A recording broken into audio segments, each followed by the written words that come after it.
La comunicación celular permite que las células se conecten y coordinen funciones utilizando señales químicas como las hormonas y neurotransmisores, que se unen a receptores en otras células. La comunicación entre células es esencial para el desarrollo. Entre los diferentes tipos de comunicación celular se encuentran la comunicación autocrina. Esta ocurre cuando la célula se comunica consigo misma mediante la liberación de señales que afectan su propio comportamiento. La comunicación paracrina, donde las señales son liberadas por una célula y afectan a otras células cercanas. Las señales químicas que las células envían y reciben juegan un papel fundamental en regular procesos biológicos clave, como el crecimiento celular, las respuestas inflamatorias ante lesiones o infecciones y la activación del sistema inmunológico para defender el cuerpo contra patógenos. La comunicación endocrina, donde las hormonas son liberadas en el torrente sanguíneo y viajan a órganos distantes. Estas viajan por la sangre y se conectan con células específicas que tienen receptores para esas señales. La comunicación sináptica es específica de las neuronas, donde neurotransmisores son liberados en la sinapsis para transmitir señales a otras neuronas. Es fundamental en todo lo que hacemos, desde pensar hasta movernos, y nos ayuda a ver cómo se transmite la información en el sistema nervioso. También hay conexiones que permiten la transferencia de información entre células cercanas. Las neuronas también se comunican de manera rápida utilizando impulsos eléctricos. Esto hace que las células colaboren y reaccionen de manera apropiada con el entorno.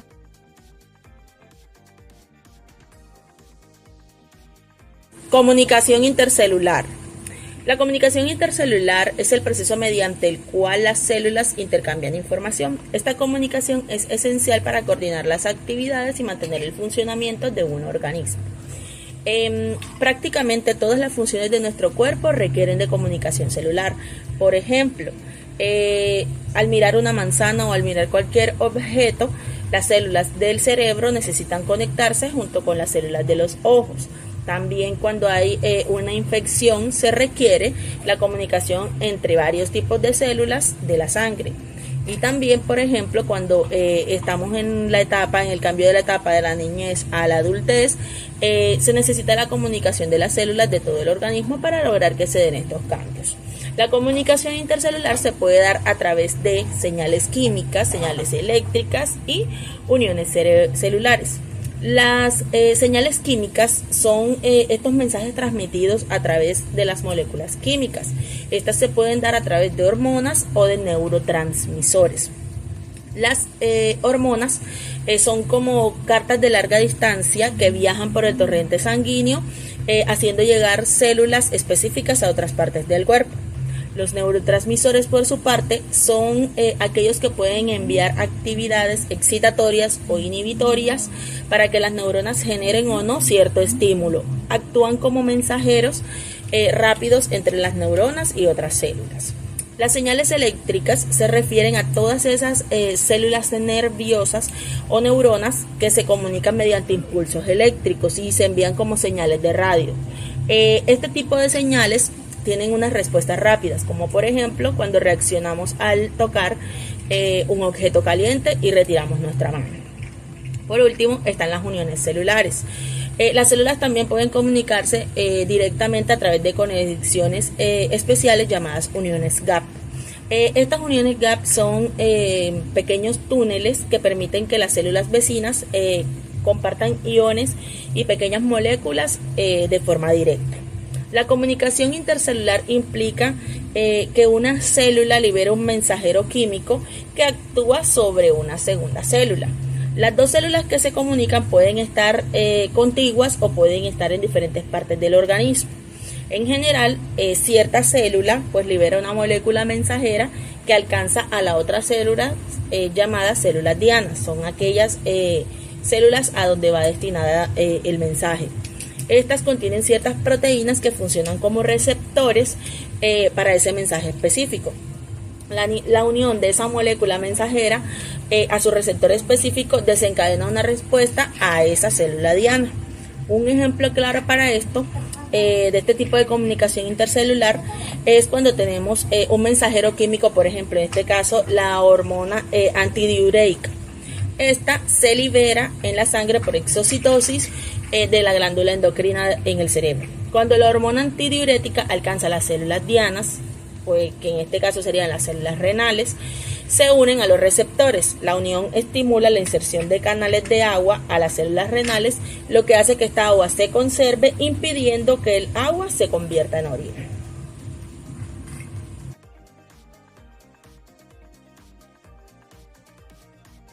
Comunicación intracelular es el conjunto de procesos mediante el cual las células transmiten señales y coordinan funciones internas.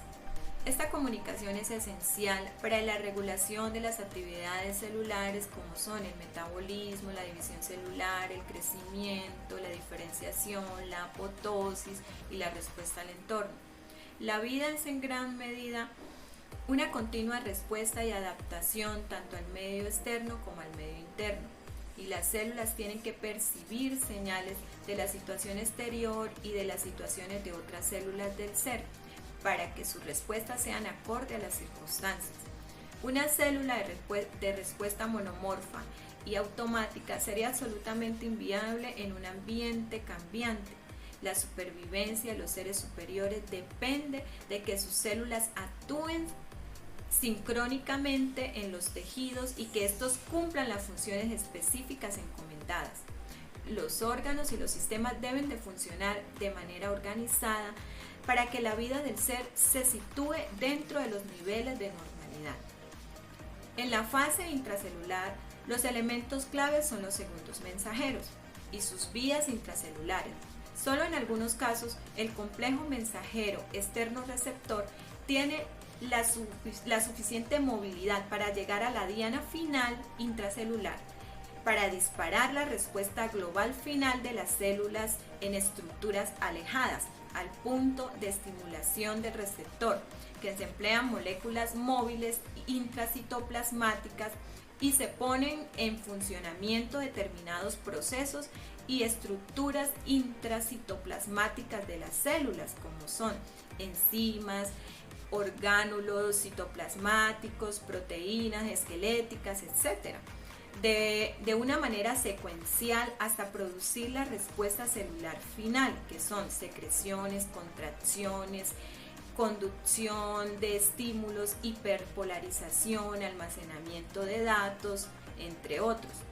Todo este camino intracelular recorrido por las moléculas móviles y los mecanismos y las estructuras celulares se conocen con el nombre de vía intracelular de un segundo mensajero. Para concluir, resaltamos que la comunicación intracelular se refiere a los procesos que ocurren dentro de una célula para transmitir información y coordinar las funciones celulares, como son la señalización por proteína, la señalización por lípidos, la señalización por iones, la comunicación entre orgánulos celulares. También es muy importante resaltar que la comunicación intracelular regula las funciones celulares internas. La comunicación intracelular se utiliza vías de señalización y segundos mensajeros.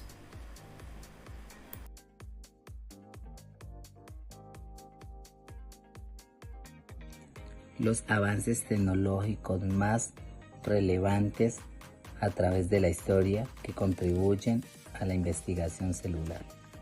En el año 1665 del siglo XVII se publica el libro de micrografía, que se muestra por primera vez el término de célula. Utilizando un microscopio inventado, y se muestran imágenes y descripciones de la célula como entidad biológica en el año. En 18 1831 el británico escocés Robert Brown se da a la identificación del núcleo en la célula. Con la observación, la preparación y el tratamiento de los tejidos celulares se da origen a la teoría celular, una de las más importantes para la biología y la que más ha influenciado en la vida de la medicina. En el siglo XIX se inicia la interrelación de la célula y la medicina, la cual aporta la postulación de la teoría celular y de la célula, que se interpreta como la unidad estructural y fundamental básica que compone nuestro cuerpo y conforma nuestros tejidos. El último tercio del siglo XIX, respecto a la relación entre la célula y la medicina, se avanza a la identificación de la célula como la unidad estructural básica en la que se apoya la enfermedad. A partir de aquí, al investigarse una enfermedad, se supone conocer o identificar las alteraciones celulares y tisulares que existen en las lesiones. Y por ende, en el siglo XX, la tecnología busca la identificación microscópica de las enfermedades. Ahora, en nuestros días, la célula se entiende e identifica como un agente terapéutico para el tratamiento de la enfermedad a través de la medicina regenerativa. Y nace la ingeniería tisular nueva terapéutica en la innovación fundamental que tiene la célula como protagonista. Y por último, tenemos la tecnología de punta para la investigación en la biología celular como un dispositivo diseñado para contar las células rápidamente e identificar todas sus características.